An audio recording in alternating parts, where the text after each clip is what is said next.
अस्सलाम वालेकुम नाज़रीन, मैं हूं इटली से वसीम रजा और आप देख रहे हैं ग्लोबल टीवी। सियालकोट में मुश्तल हजूम के हाथों शदीद तशद्दुद का निशाना बनने के बाद जान की बाजी हार जाने वाले श्रीलंकन मैनेजर प्रयांथा की अफसोसनाक मौत के हवाले से अब कई नए इंकशाफात भी सामने आए हैं। आज की वीडियो में हम इसी पर बात करें। श्रीलंकन मैनेजर प्रयांथा के लर्ज़ाखेज़ कत्ल के हवाले से होने वाली पेशरफ्त की बात की जाए तो अब तक 124 अफराद को गिरफ्तार किया गया है, जिनमें से 13 वो मुल्ज़मान हैं जो इस लर्ज़ाखेज़ कत्ल में पेश थे, जबकि 900 अफराद के खिलाफ अब तक मुकदमा दर्ज किया गया है। हुकूमत पाकिस्तान की तरफ से वज़ीर आज़म इमरान खान ने अदनान मलिक, जिन्होंने श्रीलंकन मैनेजर की जान बचाने की कोशिश में मुज़ाहिमत की, उनको तमग़े शुजाअत देने का ऐलान किया है। अब तक होने वाली तहकीकात के मुताबिक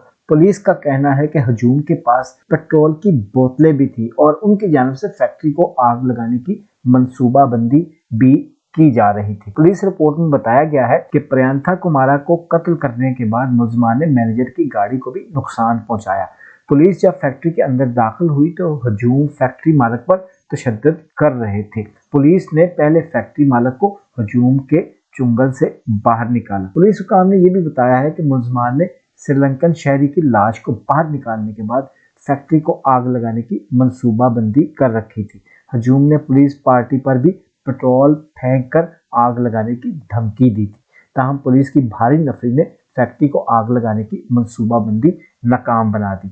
वाज़ेह रहे कि सियालकोट में थाना अकोगी के इलाके वजीराबाद रोड पर वाक़या निजी फैक्ट्री के गैर मुल्की मैनेजर को मुलाजमीन ने तौहीन मजहब के इल्जाम में कत्ल करके लाश जला दी थी। अब तक के लिए इतना ही। इस सिलसिले में जो भी डेवलपमेंट सामने आएंगे उनसे भी आपको बाखबर रखेंगे। अपना ख्याल रखिएगा। अल्लाह हाफिज़।